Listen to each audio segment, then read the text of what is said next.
Boss, kita ko sa imong post ba na daghan kayo fish food. Okay ra ba mag-feed kadaghan? Pero increase lang pag water change kay ako mga goldfish manggod na uban mag 2 years na kay di pa kaayo dagko. 3 times ko ga-feed daily. Itong kasagutan mga boss. Walang problema mga boss kahit lagyan mo yan ng madaming pagkain. Ang importante dyan, makukonsume nila yung pagkain within 2 hours. Una-una mga boss is dapat naka-increase or nasa optimum appetite yung mga goldfish mo or mga koi or any ornamental fish. Okay? Dapat optimum. Ibig sabihin ginaganahan sila sa pagkain.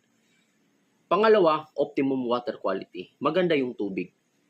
Okay? Kasi pag pangit ng tubig mga boss, isa yan sa factor na hindi masyadong